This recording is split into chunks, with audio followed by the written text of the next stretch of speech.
오늘 말씀의 제목은 서로 사랑하라입니다. 34절 말씀을 우리 같이 한번 읽어보겠습니다. 시작.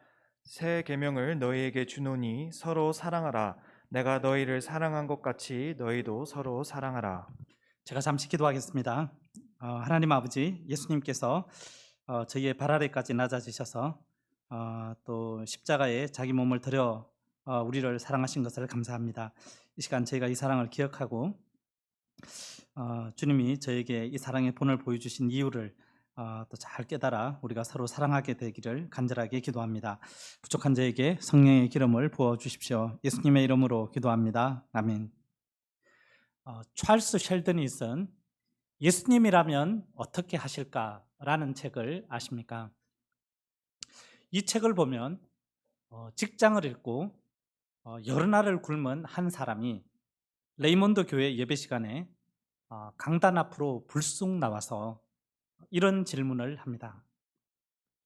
여러분들이 예수님을 믿고 따르는 삶을 산다는 것은 무엇을 뜻하는 것입니까? 여러분들은 조금 전 주와 함께 길 가려네 라고 하는 찬송을 불렀는데 그때 어떤 마음으로 부르셨습니까? 만일 찬양을 부른 여러분들이 예수님처럼 살려고 했다면 지금쯤 세상은 천국으로 변했을 것이라 생각하는데 세상은 예수님이 왔을 때나 지금이나 왜 힘들고 어려운 사람들로 가득 차 있을까요? 예수님이라면 지금 여러분들의 삶에서 교회에서나 직장에서 혹은 사회에서 과연 어떻게 하실 것이라 생각하십니까? 이 질문을 한 사람은 질문 후 바로 예배당 강대상 앞에서 쓰러져 다시는 일어나지 못하고 세상을 떠나게 됩니다. 이 사람이 던진 질문, 예수님이라면 어떻게 하실까? 를 나의 삶의 현장에 적용해 본다면 우리는 어떤 실천적인 대답을 할 수 있을까요? 이 시간 본문 말씀을 통해서 그 답을 찾아보기를 기도합니다. 제1장 제자들의 발을 씻어주시는 예수님. 다 같이 1절을 한 목소리로 읽어보겠습니다. 시작. 유월절 전에 예수께서 자기가 세상을 떠나 아버지께로 돌아가실 때가 이른 줄 아시고 세상에 있는 자기 사람들을 사랑하시되 끝까지 사랑하시니라. 예수님은 이제 하루만 지나면 십자가에 달려 죽게 되십니다. 그런데 2절을 보면 이때 마귀가 이미 가룟 유다의 마음에 예수님을 팔려는 생각을 넣었습니다. 그리고 유다는 그 마음을 굳혀가고 있었습니다. 그의 눈동자는 이제 예수님과 눈이 마주치는 것조차 의도적으로 피하고 있었습니다. 게다가 누가복음 22장 24절을 보면 다른 제자들은 서로 누가 크냐 하는 문제를 놓고 경론을 벌이고 있었습니다. 그들은 예수님께서 곧 이스라엘의 왕이 되셔서 내각을 구성하시면 자신들이 과연 어떤 장관 자리를 맡을 것인가 하는 엉뚱한 생각만 하고 있었습니다. 이런 제자들을 바라보시는 예수님의 마음이 어떠하셨을까요? 얼마나 정남이가 떨어지고 마음이 답답하였을까요? 그러나 예수님께서는 한마디 책망이나 그 어떤 힘든 소리도 하지 않으시고 제자들을 끝까지 사랑해 주셨습니다. 공동번역 성경을 보면 예수님께서 제자들을 더욱 극진히 사랑해 주셨다고 되어 있습니다. NIV 영어 성경에서는 full extent of his love, 즉 충만한 사랑을 베풀어 주셨다고 쓰고 있습니다. 예수님은 구체적으로 어떤 방식으로 제자들을 끝까지 더욱 극진히 사랑해 주신 것일까요?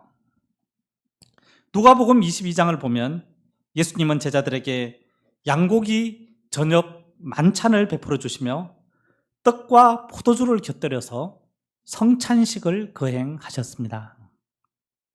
예수님은 이를 통해 내일이면 있게 될 자신의 십자가 죽음이 제자들의 죄를 씻어주고 그들에게 영원한 새 생명을 주기 위해서 자신의 살을 찢고 자신의 피를 흘려주는 것임을 가르쳐 주셨습니다. 성찬식이 끝나갈 무렵엔 아주 충격적인 일을 행하셨습니다. 4절과 5절을 보십시오. 예수님은 갑자기 식사하시던 자리에서 일어나셨습니다. 겉옷을 벗고는 수건을 가져다가 허리에 두르셨습니다. 당시 수건을 허리에 두르는 일은 그 집에서 가장 비천한 노예가 주인의 발을 닦아주기 위해서 하는 행위였습니다. 제자들은 설마 예수님이 하고 생각하였습니다. 그런데 정말이었습니다. 예수님은 대야에 물을 떠서 제자들의 발을 씻어주시고 그 두르신 수건으로 제자들의 발을 일일이 닦아주셨습니다. 제자들은 예수님의 갑작스러운 행동에 놀라움을 금치 못하였습니다. 이럴 줄 알았으면 발을 좀 씻고 올 걸. 그들은 눈만 둥그렇게 뜨고 아무 말도 하지 못하고 그저 발가락만 꼼지락 하였습니다. 제자들의 발은 보드랍고 앙증맞은 귀요미 아이들의 발이 아니었습니다. 발이 아주 크고 24개나 되며 발가락은 120개나 되었습니다. 구석구석 때가 얼마나 많고 냄새가 고약한지 정말 쉬운 일이 아니었습니다. 그럼에도 예수님은 왜 이리 냄새가 고약하냐고, 이 무좀은 뭐냐고 핀잔을 주시거나 싫은 내색 하나 없이 아주 환한 웃음 띤 얼굴로 제자들의 발을 일일이 닦아 주셨습니다. 정말 기가 막힌 것은 제자들의 24개의 발 중에는 예수님을 팔려는 가룟 유다의 시커먼 2개의 발도 있었다는 것입니다. 저라면 정말 유다의 발만큼은 못 씻어줄 것 같습니다. 그를 사랑했기에 그의 배반을 생각할 때 치가 떨리고 손이 떨려서 차마 그 발을 씻어주지는 못하였을 것입니다. 그러나 예수님은 그의 발도 정성껏 닦아주셨습니다. 3절을 보십시오. 예수님은 자신이 하나님께로부터 하늘과 땅의 모든 권세를 위임받은 만유의 주요 만왕의 왕이심을 아셨습니다. 근본이 하나님의 본체시고 이제 곧 그 영광의 자리로 되돌아가실 것을 아셨습니다. 그럼에도 예수님은 비천한 죄인들의 발 아래로 낮아져 그 더러운 발들을 하나하나 정성껏 닦아 주셨습니다. 일찍이 저 높은 하늘에서 낮고 낮은 마구간의 한아기로 성육신 하시고 나귀 새끼를 타고 예루살렘에 입성하신 예수님께서 더 지극한 겸손으로 더 극진한 사랑을 당신의 제자들에게 베풀어 주고 있는 것입니다. 예수님은 왜 이러한 사랑을 제자들에게 베풀어 주시는 것일까요?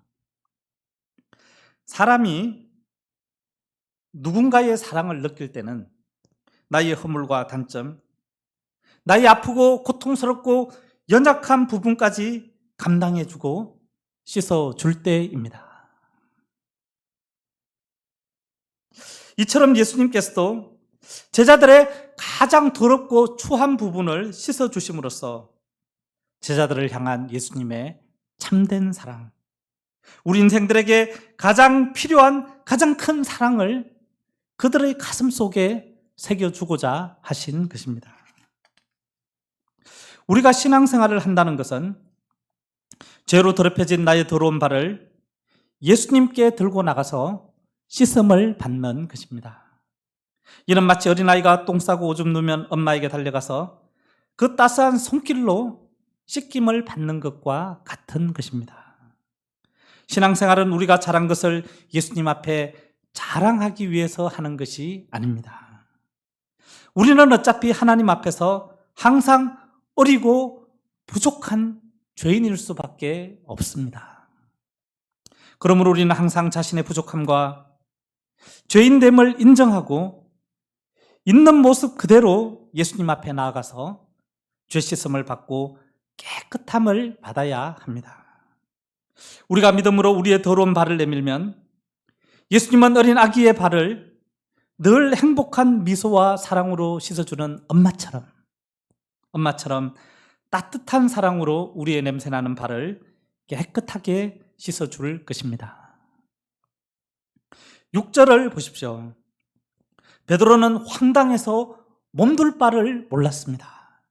베드로는 자신의 차례가 되어 예수님이 자기 발도 잡아서 물에 담그자 황급히 발을 빼면서 말하였습니다. 주여, 주께서 내 발을 씻으시나이까? 이 말은 어떻게 하나님의 아들이시오 구주 그리스도께서 그리고 스승께서 제자인 자신의 발을 씻어준다는 말입니까? 라는 뜻입니다. 8절을 보면 베드로는 절대로 자신의 발을 씻을 수 없다며 발을 감추었습니다. 베드로는 아마도 자신은 다른 제자들과는 다르다며 역시 내가 최고야 라고 생각했을 것입니다. 그러나 7절을 보면 예수님은 베드로가 이 발 씻음의 의미를 모르고 있다고 말씀하십니다. 그리고 8절 하반절에서 내가 너를 씻어주지 아니하면 네가 나와 상관이 없다고 말씀하셨습니다. 여기서 상관에 해당하는 헬라어 메로스는 약속된 땅을 받거나 유산을 상속하는 것을 가리킵니다. 즉 예수님이 건설하실 하나님의 나라에 참여해서 자신의 분깃을 가지는 것입니다. 예수님이 제자들의 발을 씻어주는 것은 단순한 섬김의 사랑, 그런 차원을 넘어서는 것입니다. 그것은 우리 인생들의 가장 심각한 문제인 죄를 용서해 주는 의미를 가집니다. 우리가 거룩하신 하나님의 자녀가 되려면 더러운 죄를 씻음 받아야 합니다.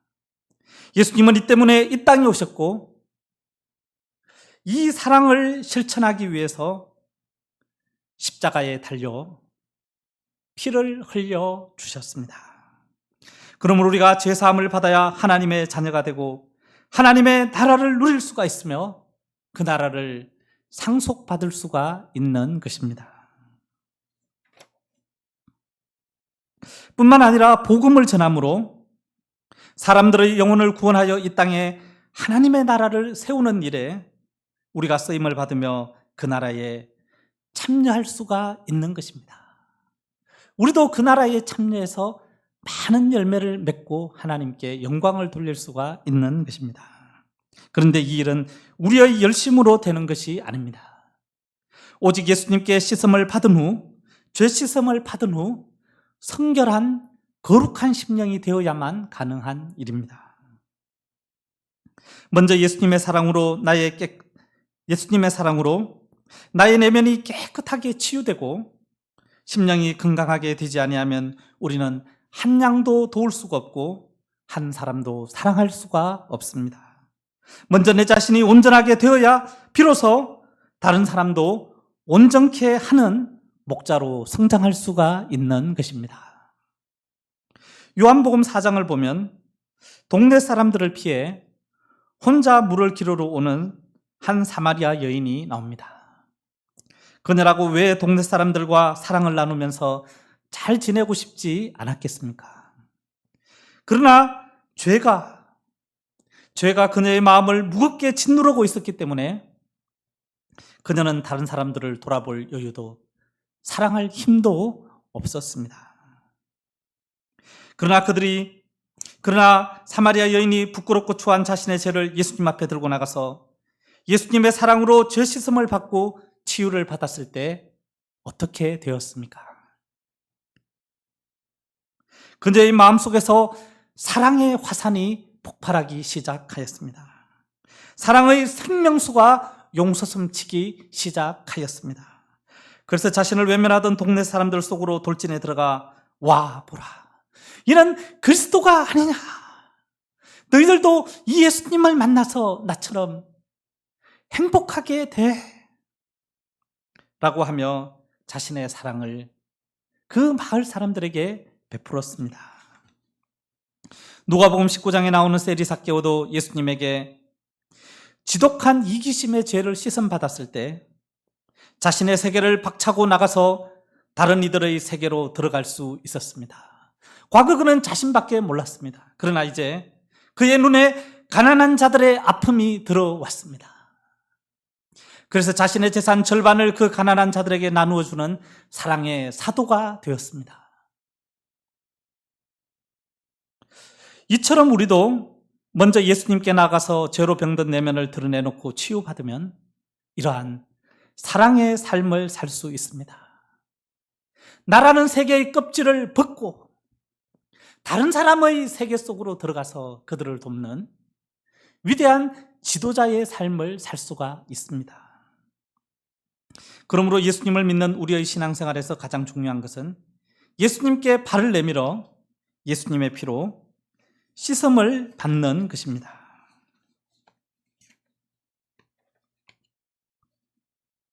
구절을 보십시오. 베드로는 예수님이 자신의 발을 씻어주시지 않으면 예수님과 아무 상관이 없다는 말씀에 대해서 어떻게 반응을 합니까? 베드로는 그렇다면 주여, 내 발뿐만 아니라 손과 머리도 씻어 주옵소서 라고 하였습니다. 베드로는 절대 예수님과 상관이 없는 그런 사람이 될 수는 없었습니다. 예수님의 나라에 참여하기 위해 씻는 것이 필요하다면 자신의 머리부터 발끝까지 전부를 씻어달라고 하였습니다. 여기서 그는 양으로 성부를 하였습니다. 이때 예수님은 무엇이라고 말씀하십니까? 10절을 같이 읽어보겠습니다. 시작. 예수께서 이르시되 이미 목욕한 자는 발밖에 씻을 필요가 없느니라. 온 몸이 깨끗한디라. 너희가 깨끗하나 다는 아니니라 하시니. 나를 위해 십자가에 달리신 예수님을 믿고 회개함으로 세례를 받은 사람들은 다 목욕을 한 사람들입니다. 이들은 영적으로 온 몸이 깨끗해졌습니다. 그러나 우리의 육신에는 죄성이 그대로 남아 있습니다. 그리고 우리가 발로 밟으며 살아가는 세상에는 죄가 지천에 깔려 있습니다. 그리고 사탄이 끊임없이 우리 발로 하여금 그 죄의 오물을 밟게 합니다. 우리가 한 발 한 발 옮기며 몸을 움직일 때마다 우리의 몸 안에서 죄가 튀어나오게 합니다. 그래서 날마다 발을 씻지 않으면 그 냄새가 너무나 지독해서 마치 온몸이 더럽혀진 느낌이 듭니다. 그러므로 우리는 목욕을 했더라도 발은 날마다 씻어야 합니다. 그래야 날마다 거룩한 은혜를, 목욕한 자의 기쁨을 유지하고 누릴 수가 있습니다. 우리가 날마다 새벽을 깨워 기도로 또 매주 한편의 진실한 소감으로 죄로 더럽혀진 발을 예수님께 내밀어 씻음 받기를 기도합니다. 제2장 너희도 서로 사랑하라. 10절 하반절에서 35절까지입니다. 그런데 10절 끝부분을 보면 너희가 깨끗하나 다는 아니니라 라는 말씀이 있습니다. 이 말씀이 의미하는 바가 무엇일까요? 12 제자들 중에서 한 사람은 목욕을 하지 않았다는 것입니다. 그는 가룟 유다입니다. 그는 구원을 받지 못한 자요, 예수님과 아무런 상관이 없는 자입니다. 그는 예수님이 겸손히 자기의 발 아래 낮아져서 자신의 냄새나는 발을 다 닦아 주셨음에도 예수님을 팔려는 생각을 회개하지 않았습니다. 21절을 보면 예수님은 이러한 유다로 인해 그 심령이 괴로우셨습니다. 얼마나 괴로우셨을까요? 당장이라도 씻어준 그 발을 짓밟고 그 다리를 부러뜨리고 싶었을 것입니다. 그러나 예수님은 참으셨습니다. 유다가 회개할 수 있다는 희망을 마지막까지 버리지 않으시고 그의 마음속에 죄악을 드러내어 그가 회개하도록 유도해 보셨습니다. 그래도 회개하지 않자 마지막으로 예수님을 팔려는 자가 유다임을 다른 제자들 앞에 폭로하였습니다. 그가 회개하도록 마지막까지 힘쓰신 것입니다. 특히 26절을 보면 이때 예수님은 떡 한 조각을 포도주에 적셔다가 그에게 주었습니다. 이것이 무엇을 의미하겠습니까? 우리가 성찬식 포도주의 의미를 생각해 볼 때 이것은 예수님이 유다를 위해 피를 흘려줄 것을 약속하면서 제발 회개하도록 간절히 권면하는 정말 극진한 사랑, 끝까지 베푸는 사랑이라고 하지 않을 수 없습니다. 그러나 유다는 예수님의 사랑을 경멸하듯 예수님께 발꿈치를 들었습니다. 다시 말해 그 사랑의 자리를 박차고 예수님을 팔아먹기 위해서 나가버렸습니다. 30절 하반절을 보면 요한은 그 시간을 밤이라고 표현합니다. 가룟 유다가 사탄에 사로잡혀 어둠에 삼킨 바가 되었다는 것입니다. 그런데 28절과 29절을 보면 11명의 제자들은 가룟 유다가 예수님을 팔러 나갔는데도 유다의 상태에 대해서 도무지 알지를 못했습니다.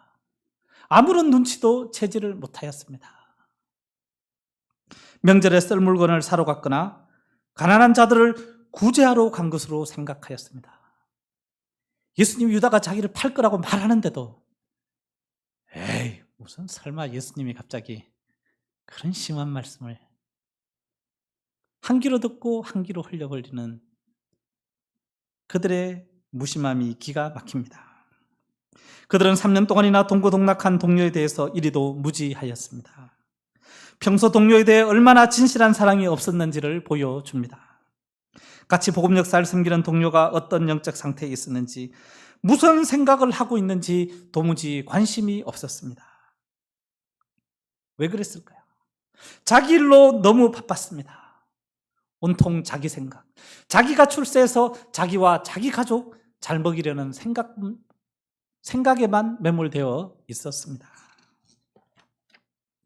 예수님은 이런 11 제자들에게 어떤 말씀을 하십니까? 다 같이 34절을 읽어보겠습니다. 시작. 새 계명을 너에게 주노니 서로 사랑하라. 내가 너희를 사랑한 것 같이 너희도 서로 사랑하라. 예수님은 남은 11명의 제자들에게 서로 사랑하라 라고 말씀하셨습니다. 여기서 사랑은 헬라어로 우리가 잘 아는 대로 아가페라고 합니다. 이 사랑은 자신과 자기의 유익만 생각하는 데서 벗어나 자기 세계를 벗어나서 타인에게 적극 관심을 가지고 타인의 유익과 행복을 위해서 나를 희생하라는 것입니다. 예수님은 이러한 사랑을 함에 있어서 옛 계명과는 다른 새로운 기준을 제시하십니다. 내 이웃을 내 자신같이 사랑하라는 옛 계명은 그 사랑의 기준이 자기가 자기를 사랑하는 것입니다. 그러나 새 계명의 사랑의 기준은 예수님이 우리를 어떻게 사랑하셨는가 하는 것입니다. 예수님은 우리를 어떻게 사랑하셨습니까? 앞으로 돌아가서 14절을 보겠습니다. 우리 14절을 윤마크 목자님이 읽어주시겠습니다. 내가 주와 또는 선생이 되어 너희 발을 씻었으니 너희도 서로 발을 씻어주는 것이 옳으니라. 예수님은 만유의 주요, 우리 인생들의 주인이십니다. 그리고 우리의 스승, 선생님이십니다. 예수님께서 우리의 발 아래로 낮아져 우리의 발을 씻어 주셨습니다. 그런데 발을 씻어 주실 때 그에 앞서 4절을 보면 예수님께서 겉옷을 먼저 벗었다고 하였습니다. 겉옷을 벗었다. 여기서 벗었다 하는 말은 그 헬라어 원어로 보면은 그 요한복음 10장 11절에 나오는 나는 선한 목자라. 선한 목자는 양들을 위하여 목숨을 버리거니와 하는 버리거니와라는 말과 동일한 단어입니다. 저자는 이 단어를 통해 예수님의 사랑은 목숨을 버리는 사랑임을 다시 한번 떠올려 주는 것입니다.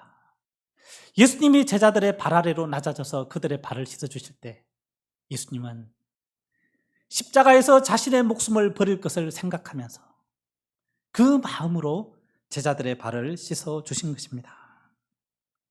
그렇습니다. 예수님이 제자들을 끝까지 사랑하실 때 그 사랑의 끝은 십자가에 자기 목숨을 버리는 것입니다. 사람이 친구를 위하여 자기 목숨을 버리면 이보다 더 큰 사랑이 없다고 하였습니다. 더구나 예수님은 이를 통해 우리에게 가장 필요한 죄사함의 은혜를 주셨습니다. 예수님께서 우리를 어떻게 사랑하셨습니까? 예수님이 우리에게 베푼 이러한 사랑을 생각할 때 이제 우리가 예수님을 사랑해야 할 차례가 아닐까요? 예수님이 우리에게 이렇게 본을 보여주는 사랑을 생각할 때 우리가 뭐라고 비천한 나를 예수님이 피 흘려가며 구원하고자 하는 형제의 발 아래로 우리가 나 자신을 낮추지 못하겠습니까? 그리고 냄새가 좀 난다고 해서 귀한 형제의 발을 왜 씻어주지 못하겠습니까?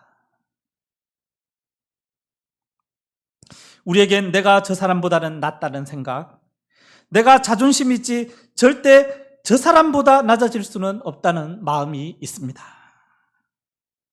그러나 그 사람보다 높은 자세를 취하고는 절대로 그 사람의 발을, 저 아래에 있는 그 발을 씻어줄 수가 없습니다. 우리가 사랑을 하기 위해서는 예수님처럼 다른 사람의 발 아래까지 낮아져야 합니다. 그리고 더러운 발도 닦아 주어야 합니다. 사랑스럽기 때문에, 내 마음에 들기 때문에 멋진 친구라서 하는 사랑은 세상 사람들도 다 하는 사랑입니다. 생일 파티 해주고 같이 여행 가주고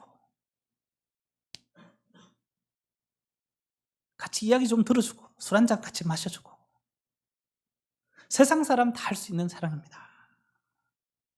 예수님이 우리에게 가르치는 사랑은 그러한 차원을 넘어섭니다.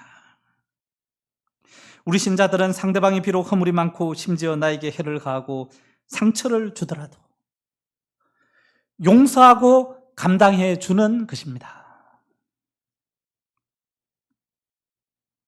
나중에 예수님이 자신의 발을 씻어준 그 사랑의 의미를 깊이 깨달은 베드로는 이렇게 말합니다. 자신의 제자들에게 이렇게 말합니다. 너희가 진리를 순종함으로 너희 영혼을 깨끗하게 하여 거짓이 없이 형제를 사랑하기에 이르렀으니 마음으로 뜨겁게 서로 사랑하라.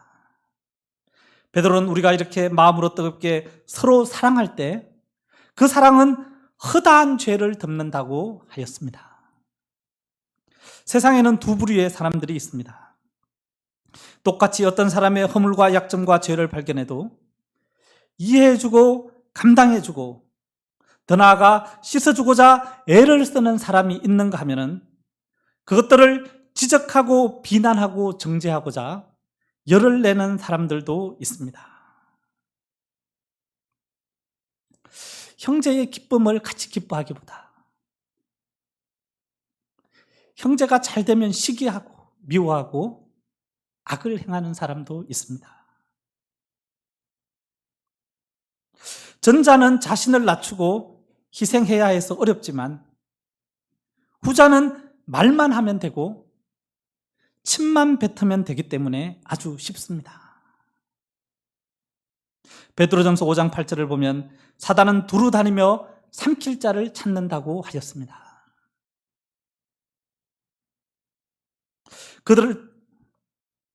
사탄은 항상 돌아다니면서 비난하는 자, 정죄하는 자, 시기하는 자, 비판하는 자를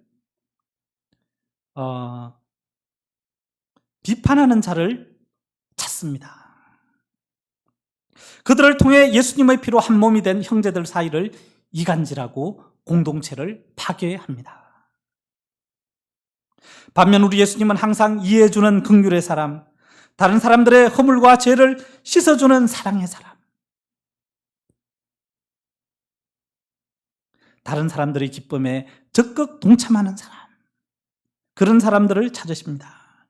그런 사람들을 통해 가정과 교회 공동체를 든든하게 세워가며 생명의 역사, 회복의 역사, 풍성한 열매를 맺는 역사를 이루어 가십니다. 오늘날은 사회가 점점 개인주의화되어서 내 발 내가 씻고 네 발 네가 씻는 그런 분위기가 팽배해 가고 있습니다. 누가 내 발을 씻어준다고 하면 부담스럽습니다. 어떻게 생각하면 그게 편할 수도 있습니다. 그러나 그렇게 될 때 부담도 없고 편할지는 모르지만 결국 시베리아처럼 차갑고 풀 한 폭이 살지 못하는 모두가 죽어가는 그런 세상이 될 것입니다. 차가운 가정, 썰렁한 교회가 될 것입니다. 우리 모임 안에는 서로 간에 아름다운 사랑이 많이 아름답게 곳곳에 피어나고 있습니다. 이 영적인 눈으로 제가 이렇게 우리 교회를 이렇게 쫙 둘러보면 곳곳에 개나리, 진달래가 피고 벚꽃이 마구마구 빨간 장미꽃이 피고 있습니다. 우리 번번연 목사님은 암에 걸린 동역자들을 마치 자신이 암에 걸린 것처럼 아파하면서 지극정성으로 돌보아 줍니다. 세상에 이런 의사가 없습니다. 또 재활이 필요한 분들, 허리가 아프고 다리가 아프고 팔이 필요한 분들 있으면 한참 어린 후배들인데도 허리를 굽혀가며 그 손을, 그 발을 만져가면서 치료해 줍니다. 죄로 고통하는 양들을 보면 정말 어린 한참 까마득한 후배인데도 아주 겸손하게 낮아져서 조심스럽게 그 양의 이야기를 들어주고 섬겨줍니다. 또 매주 EBF, 초등학교 아이들을 섬기기 위해서 그 바쁜 중에도 온라인으로 레크레이션 강사 자격증까지 취득하기 위한, 아직 취득을 못했습니다. 강의까지 텀텀이 들어가며 아주 프로페셔널한 레크레이션으로 매주 주일날 EBF 아이들을 이곳에서 방방 뛰며 춤을 추며 섬기고 있습니다. 그 겸손과 사랑이 놀랍지 않습니까? 강형구 목사님은 지난주에 해외 석학들 앞에서 자신의 연구 발표를 해야 했습니다. 이분이 실력이 그렇게 뛰어나지 않은데 갑자기 해외 석학들 앞에서 발표하라고 교수님이 이분을 떠밀었습니다. 그래서 날마다 바쁘고 정말 초긴장 상태였습니다. 그런데 한 실험실 선배가 얼마 전 아내와 첫째 딸을 잃고 아내가 폐혈증으로 이렇게 돌아가시게 되었습니다. 모처럼 둘째 딸을 데리고 캠퍼스에 왔다고 하자 이렇게 논문 준비고 뭐고 만사 제치고 그 선배의 식사를 자원해서 섬겼습니다. 선배가 나보다 월급도 작은 네가 무슨 일로 밥을 사겠다고 하냐 의심하자 제 아내가 보너스를 많이 타가지고 그렇다면서 제일 비싼 것으로 마음껏 시키라고 하였습니다. 선배는 아무래도 진위가 의심스러워서 아내의 직장이 어디냐며 그 아내의 직장 주가를 핸드폰으로 확인해 보고는 최근 상한가임을 확인한 후에 사실이구나 하면서 식사를 하였습니다. 식사 후에는 그 선배의 둘째 딸을 자기 친딸처럼 데리고 놀아 주었습니다. 그 아이가 헤어질 때 헤어지기가 싫어서 울었습니다. 나중에는 어떻게 전화까지 하였습니다. 보고 싶다고. 형구 목사님은 자기 코가 석자같이 바쁜 상황 속에서도 요즘은 그 아이가 너무 과체중이라 그 아이의 건강을 염려하면서 날마다 그 아이의 다이어트를 위해서 기도하고 있습니다. 어떻게 하면 그 선배를 위로하고 내 마음 안에 있는 그 하나님의 사랑을 전해줄 수 있을까? 그것이 고민이 된다고 하였습니다. 그래서 시간만 나면 그 선배 옆자리에 가서 괜히 말을 붙이고 그 주변을 배회하고 있습니다. 서로 사랑하라. 이 말은 부탁이 아닙니다. 천지를 창조하시고 우리를 구원하신 예수님의 명령입니다. 예수님이 목숨을 바쳐서 피를 흘려 가면서까지, 그리고 우리들의 발 아래로 낮아지면서까지 우리를 용서하고 사랑한 것을 생각하면 예수님을 믿는 우리 신자끼리, 더구나 평생을 약속한 믿음의 부부끼리 용서 못할 죄가 없습니다. 교회 안에서 서로를 미워하고 원수처럼 여기는 일이 있다면, 서로를 부담스러워하고 피하는 일이 있다면, 서로의 허물을 감당해 줄 수 없다고 하는 상황이 있다면, 예수님 앞에서, 나를 위해 그 귀한 생명의 피를 흘려주신 예수님 앞에서, 나의 죄를 씻어주신 예수님 앞에서 얼마나 부끄러운 일입니까? 우리가 서로를 그 어떤 허물이라도 용서하고 마음으로부터 뜨겁게 사랑하기를 기도합니다. 사랑합니다. 우리가 서로 사랑하면 세상 모든 사람들이 우리가 예수님의 제자인 줄로 알 것입니다. 그래서 이곳에 오면 예수님을 만날 수 있고 예수님의 사랑을 받을 수 있다고 생각할 것입니다.